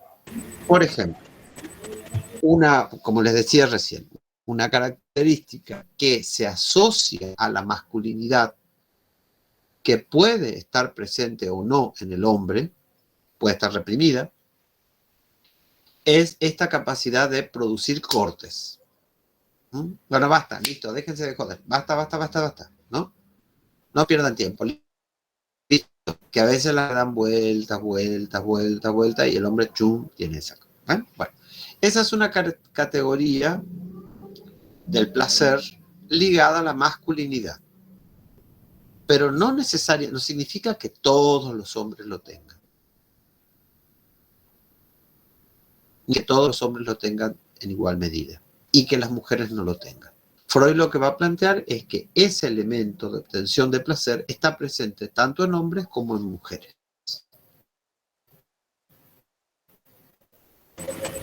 Después va a depender, en cada caso particular, cuán reprimido está eso o no.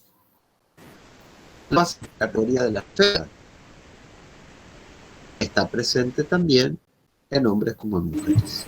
Por ejemplo, cuando un papá se muestra muy tierno con su bebé o sus niños, ¿sí? Y los sabe acompañar y los ayuda a crecer, etc. Y está presente tanto en el hombre como en la mujer. Más o menos desarrollados de acuerdo a los niveles de represión que cada uno tenga. A eso se refiere la categoría, porque leyeron ustedes recién masculinidad y femineidad.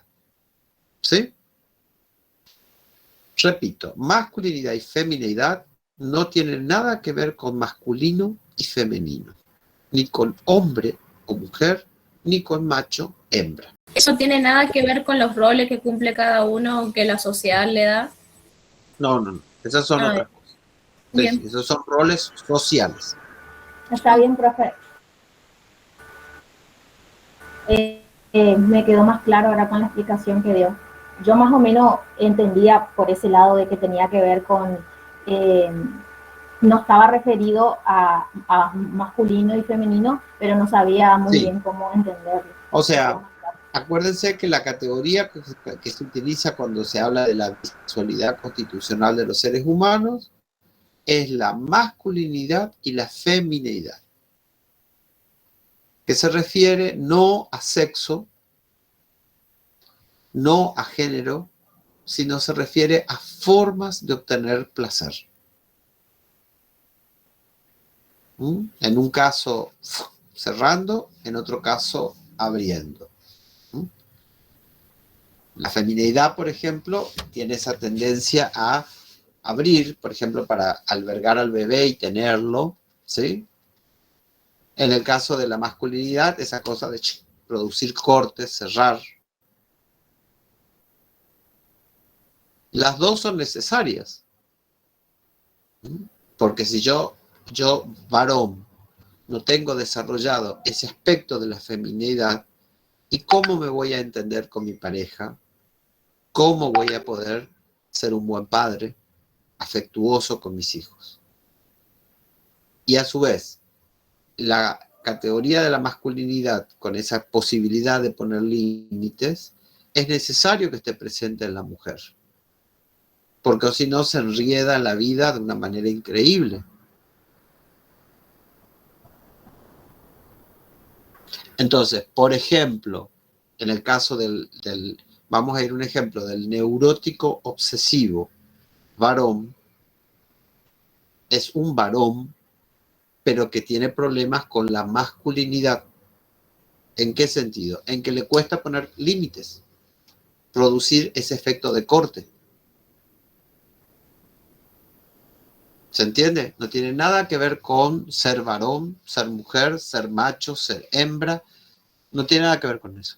Tiene que ver con las formas en las cuales nosotros obtenemos placer. Y ahí aparece la masculinidad y la feminidad, que no es ni masculino ni femenino, ni hombre ni mujer, ni macho ni hembra. ¿Está? Acuérdense que sexualidad es búsqueda de placer. ¿Sí? En la categoría freudiana, sexualidad es eso. No tiene que ver ni con pene, ni con vagina, ni con teta, no tiene nada que ver con eso. Tiene que ver con búsqueda de placer. Se puede obtener placer en poner un límite, se puede obtener placer en albergar.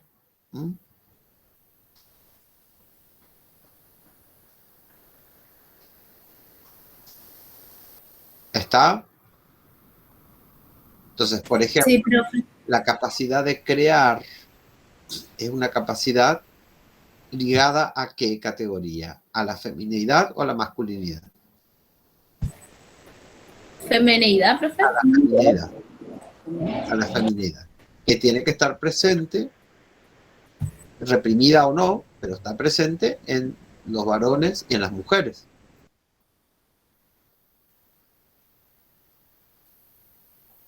¿Sí? Nos ubicamos entonces. Acuérdense ahí cada vez que lean eso,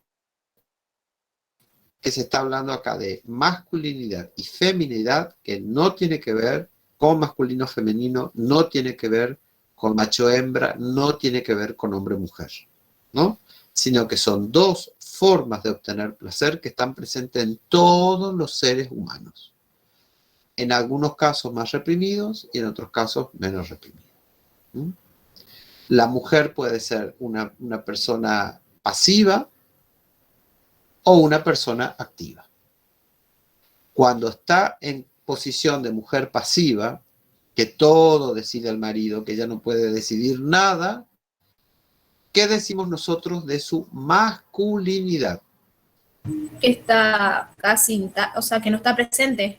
Que está reprimida, seguramente, sí. Por eso no está presente. ¿Se entiende? Y que si ella es activa, no pierde feminidad. No. Al contrario, se puede volver mucho más interesante aún. ¿Por qué? Porque es decidida, porque pone objetivos y se pone a trabajar y pone límites y lo cumple, etcétera. Eso no tiene nada que ver con que pierda feminidad, ¿no? Lo que sí pierde es la estabilidad, porque se necesita de las dos cosas para tener un equilibrio psíquico. ¿Vamos hasta ahí? Este término femenidad y masculinidad, ¿cómo lo podemos buscar en el diccionario, profe Silma? Porque yo lo busqué y no me aparece femenidad. Ajá. Y depende de los diccionarios, no sé cómo aparecerán. Ah, bien. Sí, porque no me aparece ni en el de Valls ni en el de la plancha. Así Sí, que, eso va a tener que ver con la categoría de falo castrado, ¿sí? Que hay que elaborarlos, ¿sí? Porque, digamos, en la posición del castrado tiene que elaborar imaginariamente, y la posición del sujeto que tiene el falo, pero que lo puede perder, hay que elaborarlo también. Eso es lo que se dice en el miedo a la castración y la envidia del pene como categorías para pensar. Pero para que ustedes entiendan, digamos, estamos hablando de masculinidad y feminidad. ¿Mm? Ahí lo leímos anteriormente. Entonces, esas categorías son las que van a organizar los modos de la bisexualidad. ¿Ya está? ¿Qué más? ¿Será que con el tema del super yo, ahí se finaliza el complejo de Edipo? Porque acá encontré algo en el mismo texto. A ver, les leo. Sí. Dice, el super yo no es simplemente un residuo de primeras elecciones de objeto del ello, sino que tiene también la significatividad de una enérgica formación reactiva frente a ellas. Su vínculo con el yo no se agota en la advertencia, así como el padre debe ser, sino que comprende también la prohibición, así como el padre no te es lícito hacer. Esto es, no puedes hacer todo lo que él hace. Muchas cosas le están reservadas. Esta doble Sí, faz del ideal del yo deriva de eso. bien. Claro, eso va a tener que ver. Ahí habla de dos aspectos que vamos a desmenuzarlos como para entender eso que vos estás recortando ahí. Lo primero que dice, volví a leer lo que es, y vamos a interrumpir y vamos a trabajar. El superyo no es simplemente un residuo de las primeras selecciones de objeto del ello, A ver, sino que vamos a cortar ahí. Lo primero que dice es que no es solamente eso. Eso es. El superyo es. Las primeras elecciones de objeto del ello, eso también es, ¿sí? Entonces, primeras elecciones de objeto del ello serían la relación madre. En el caso del niño, la relación con la madre. ¿Está? Bueno, eso va a quedar en el lado del inconsciente. ¿Sí? Entonces, va a formar parte del super yo. Pero además de eso, dice que va a haber otra cosa. ¿Qué es esa otra cosa que va a haber? sino que tiene también la significatividad de una enérgica formación reactiva frente a ellas. O sea, frente a esos deseos, también vamos a encontrarnos con una enérgica formación reactiva en contra de esos deseos. ¿Sí? Una formación reactiva quiere decir algo que desvía para el otro lado. ¿Sí? Mecanismo de defensa. Entonces, esos dos elementos vamos a encontrarnos en el inconsciente, formando el super yo. Y esos dos elementos van a provenir del complejo de Edipo. Es decir, de la relación con la madre, la relación con el padre, en este ejemplo de el Edipo del varón, simple, positivo. ¿Sí? Entonces, esas vamos a encontrarnos, por un lado, con los deseos y por otro lado, con esa formación reactiva. ¿Qué más dice? Dice, su vínculo con el yo no se agota en la advertencia, así como el padre debe ser, sino que comprende también la prohibición, así como el padre no te es lícito ser. A ver, espera. Ahora después sigue ahí. Entonces, acá nos está hablando de la relación de quién con quién, de qué instancia con qué instancia. Yo y super yo. Del super yo con quién. Con el yo. Con el yo, exacto. O sea, acuérdense que nosotros decimos, el superyo es el heredero del complejo de Edipo. Y acá nos está diciendo la relación que tiene el superyo con el yo. Dice que el superyo le manda 2 mensajes al yo. ¿El primero cuál es? Así como el padre debe ser. Debe ser, ¿sí? Ujú. O sea, fíjense, así como el padre debes ser, no le da otra opción, Ujú. ¿sí? Así como el padre debes ser. Ese es el primer mandato. Y después hay un segundo. ¿Cuál es? Así como el padre no te es lícito ser. No te es lícito ser. No es debes. Así como el padre no te es lícito ser. ¿Qué quiere decir eso? No te es lícito ser. Lícito o ilícito, ¿de dónde viene?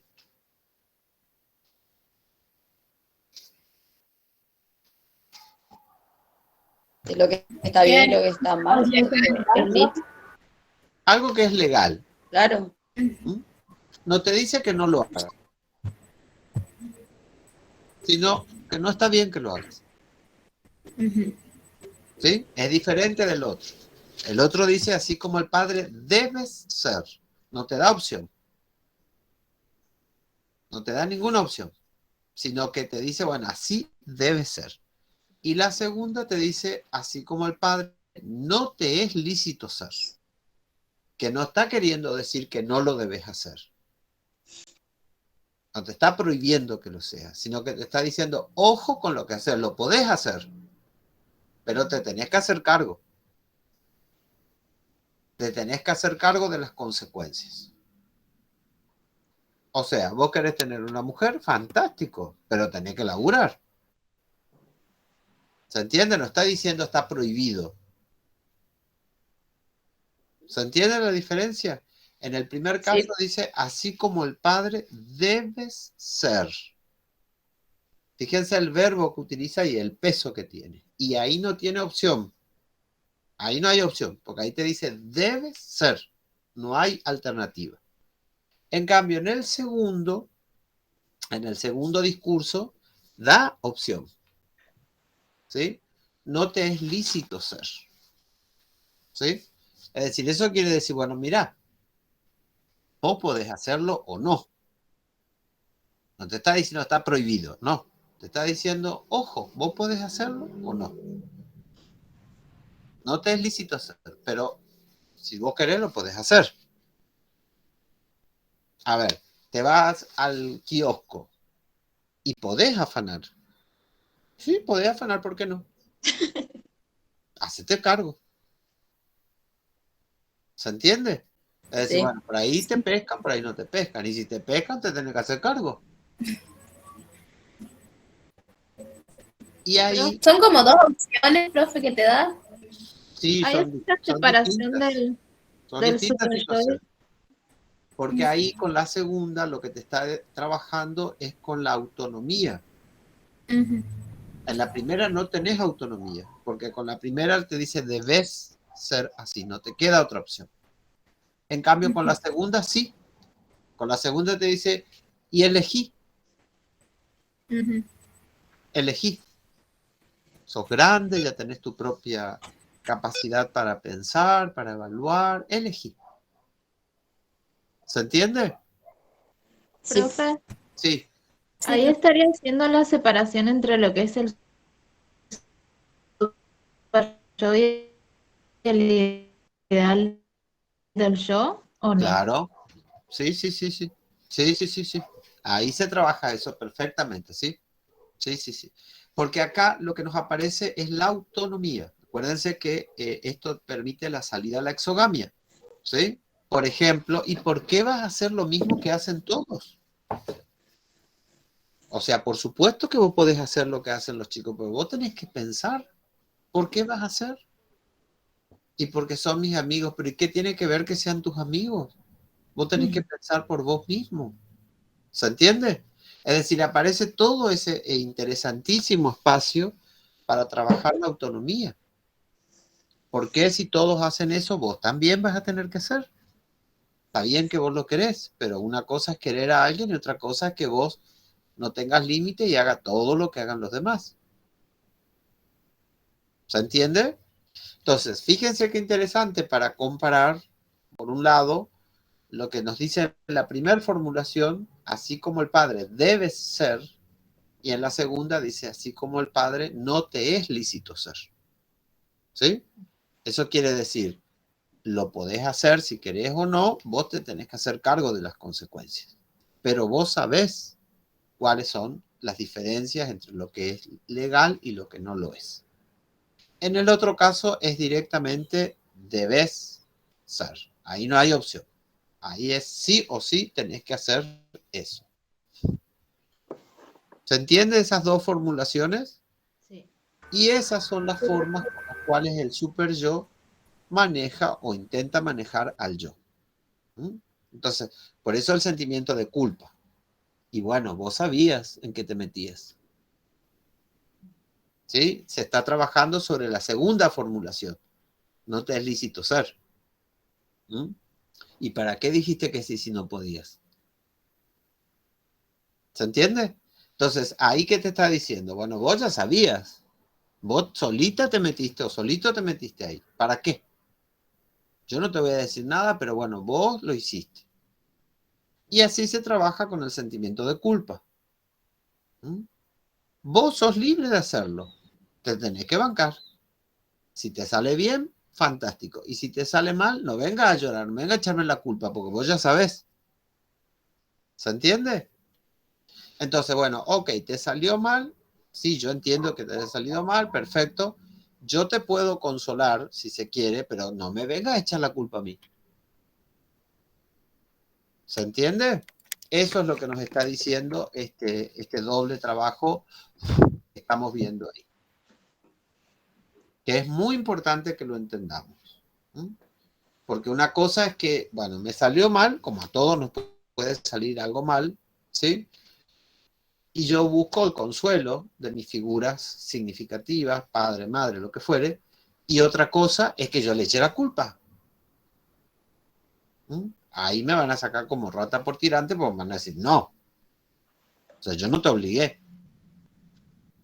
¿No? Que es como, qué sé yo, si la mamá, el papá de ustedes le diga, le ve ahí despotricando porque no entienden un material y la mamá y el papá que le va a decir, bueno, yo no te obligué a estudiar eso, vos quisiste meterte ahí. Y tienes razón. ¿Se entiende? Entonces, ahí aparecen estas dos formulaciones que son muy importantes que las pensemos. Porque la primera es así directamente, bueno, fuck, no te da opción. Que como decía la compañera, tiene que ver eso con el ideal del yo. En cambio, la otra es con el super yo. Porque dice, bueno, no te es lícito ser, queda en tus manos. Y si te sale bien, pero fantástico. Y si te sale mal, igual, aguantarse. ¿Se entiende? Es muy importante que piensen esas dos formulaciones, no solamente para entender el texto, sino para entender cosas que a uno le pasan y también para ayudar el día de mañana a otros que tengan que resolver estas cuestiones. ¿Mm? Entonces son categorías distintas. Por eso que aparece yo ideal, de lo que, como decía lo de Lacan hoy, que corresponde a la primera época, a las primeras identificaciones, ideal del yo, que tiene que ver con ese mandato tan exigente así, debes ser, y el super yo, que es el que te da, por eso dice Freud, es el abogado del mundo interno. O sea, vos si querés lo podés hacer. Yo no te voy a prohibir. Porque si vos considerás que de esa forma vas a obtener placer, y métele pata. ¿Mm? Métele pata porque vos tenés que tratar de disfrutar de la vida, de encontrar lo que a vos te gusta, etcétera. No te voy a prohibir. No es mi función prohibir. Mi función es advertirte. Nada más. ¿Se entiende? Sí, profe.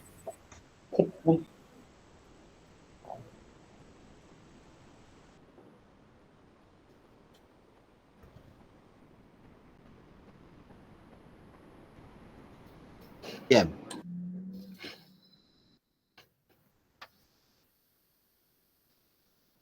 ¿Algo más de esto? Creo que hay una parte que no entendimos, que está antes de lo que el compañero terminó de leer. Sí. La página 35 dice: a raíz del sepultamiento del complejo de Edipo, las 4 aspiraciones contenidas en él se desmontan y desdoblan, de tal manera que de ellas surge una identificación padre y madre. La identificación padre retendrá el objeto madre del complejo positivo. Lo que no entendíamos es a qué se está refiriendo cuando se habla de las 4 aspiraciones. Sí, estamos hablando de las tendencias de amor y odio hacia la figura parental, hacia la figura materna y hacia la figura paterna. Acuérdense que estamos diciendo que en el Edipo completo, ¿sí? En el Edipo completo tenemos 4 líneas. 2 dirigidas hacia el padre, 2 dirigidas hacia la madre. Deseo erótico hacia el padre, deseo erótico hacia la madre. Identificación con el padre, identificación con la madre. Ahí tenemos las 4 líneas que nos está hablando ahí en lo que estás leyendo tú. Que por otra parte recordamos lo que dice Freud. El complejo de Edipo completo es el más común de todos, en realidad. ¿Sí? Solo que la versión simplificada es lo que uno más o menos como quedó, como resolvió, como pudo, resolvió, porque imagínense con una identificación, con un juego, perdón, edípico simple ya es complicado, imagínense con lo que es un completo. El propio sujeto lo que hace es reprimir y simplificar. Ahora, a medida que uno escarba en la terapia psicoanalítica, se da cuenta que no es tan simple. En realidad, esa versión simplificada, en general, es una defensa frente a un conflicto que fue siempre mucho más complejo. ¿Se entiende? Pero a eso se refiere eso que ustedes están hablando. Por eso habla una identificación padre, identificación madre. O sea, en el caso de la mujer, por ejemplo, ¿no? Ustedes que como mujeres que estaban hablando de la temática. Por el padre de ustedes tienen un vínculo amoroso, ¿no es cierto? Karen y compañía. Sí, profe. Bien. ¿Y por la madre? También. ¿Tienen identificaciones hechas con su padre, sus padres? Sí. Sí. ¿Y con sus madres? También. Entonces ahí tienen 4. ¿Se entiende? Sí. Sí. Identificación padre, identificación madre. Vínculo erótico con la madre, vínculo erótico con el padre. ¿Se entiende? Sí, profe. Sí. Ahora sí. ¿Cómo se expresa ese vínculo erótico por los padres?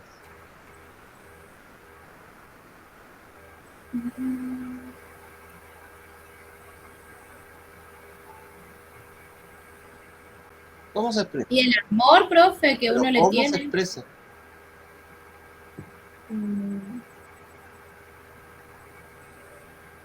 Buscarlo para expresarle cariño, las caricias, los busco para hacer algo, etcétera, ¿sí?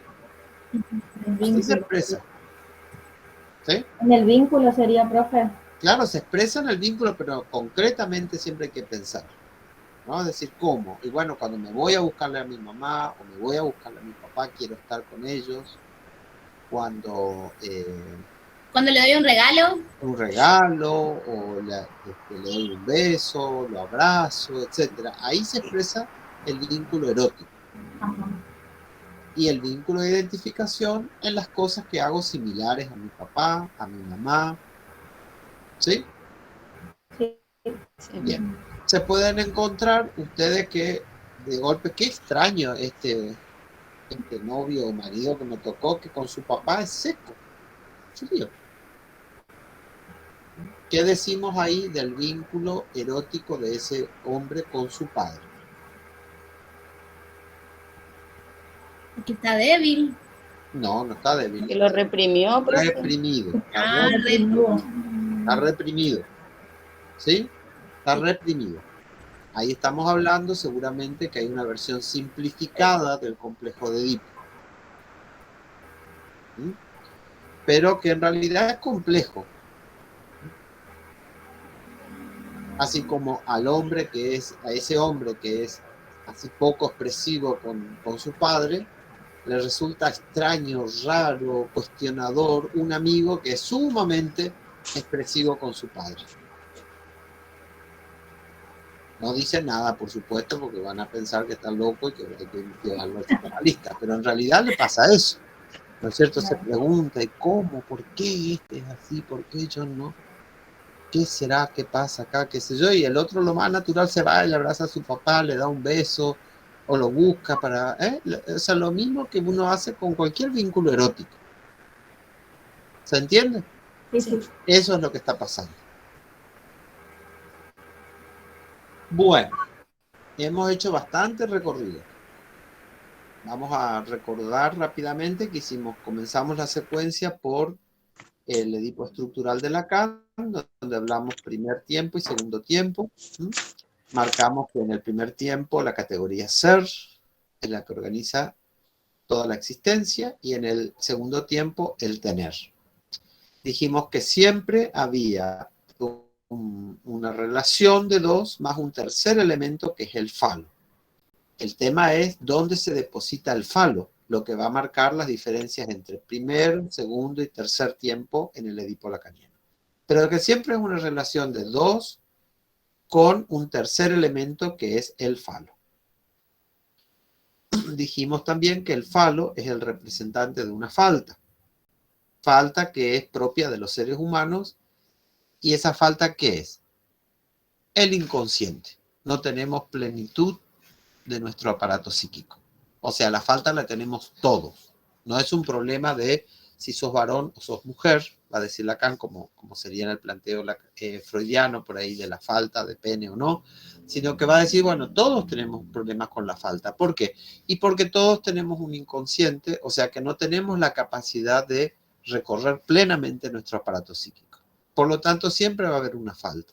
Y como hay falta, siempre va a haber un falo. ¿Sí? Algo que nos ilusiona con la completud. Y que ese falo es el representante de una falta. Profe. Sí. Te leo, hay un pedacito que yo tengo una duda en la página 33 de Leishman, hablando del tercer tiempo. Dice, recién en el tercer tiempo el padre tiene el falo, pero no es el falo. El falo se encuentra por fuera del padre. Él es alguien que lo posee. Es decir, que en el tercer tiempo el falo es reinstaurado en la cultura, dice Lacan. Si dice que es reinstaurado, ¿cómo sería, profe, que se reinstaura en la cultura? Claro, porque la fantasía del chico era que era él, o que era la madre, o que era el padre, y en realidad lo que descubre después en todo este circuito que recorre es que no le pertenece ni a él, ni a la madre, ni al padre, sino que está en el orden cultural. Que está afuera. Que está afuera. ¿Por qué? Porque todo el trabajo de la instalación de la represión y del orden propiamente humano es un orden cultural. No es natural, es un orden cultural creado por los seres humanos. Pero no creado por mí, ni creado por mi mamá, ni creado por mi papá, sino por la cultura. Quién sabe en qué época, en qué momento se instaló. Entonces, por eso dice, recorre todo del primer tiempo, donde yo soy el falo, mi madre es el falo, en el segundo tiempo, donde mi padre es el falo, porque tiene ese poder de producir el corte, hasta que en el tercer tiempo me doy cuenta, no, ninguno de ellos no. Ni mi padre, ni yo. O sea, es algo del orden cultural que siempre va a estar así. ¿Se entiende? Sí. Bueno, después de haber visto eso de Lacan, entramos a ver los elementos de la teoría freudiana, donde básicamente nos centramos en este doble juego que se produce entre el pasaje en el vínculo del niño con la madre, del pecho a la madre y en el vínculo del niño con el padre, de la identificación amorosa a la identificación hostil en el segundo tiempo, ¿sí? Como los elementos que dan lugar al surgimiento del complejo de Edipo. Y después vimos cómo se resuelven las transformaciones, la transformación positiva, la transformación negativa, etc. Bueno, esos fueron los elementos principales que estuvimos viendo. ¿Estamos hasta ahí? Sí, profe. Bueno, entonces... Ahora solo nos queda leer. Les queda leer, ¿sí?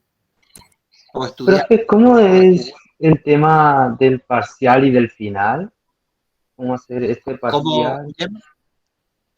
¿Cómo va a ser el tema del parcial y del final? Quería saber. El parcial es el día miércoles, es 1 hora, es virtual, es con el mismo sistema de que tienen 2 o 3 preguntas de las cuales tienen que elegir la respuesta correcta. Acuérdense que son 20 preguntas y acuérdense que 20 horas, hasta las 21. Cierren antes de las 21, no sea cosa que sobre la hora cierren y después no puedan enviar, quedan fuera. Y que acuérdense que ahí automáticamente ya les da el resultado del parcial, ¿no es cierto? Entonces, si ustedes ahí ya aprueban, ya quedan regulares, ¿sí? Si no, rinden 2 días después, el recuperatorio es el día viernes a las 20 horas, el mismo esquema, ¿sí? Eso es en cuanto al parcial. Después del final vamos a trabajar la clase de la semana que viene. A ver, este lunes no, el 27. El 27 lo que vamos a hacer es una clase virtual, todos juntos, las 2 comisiones, y ahí vamos a explicar, bueno, todo lo que se refiere al examen final. ¿Está? Ok. Sí.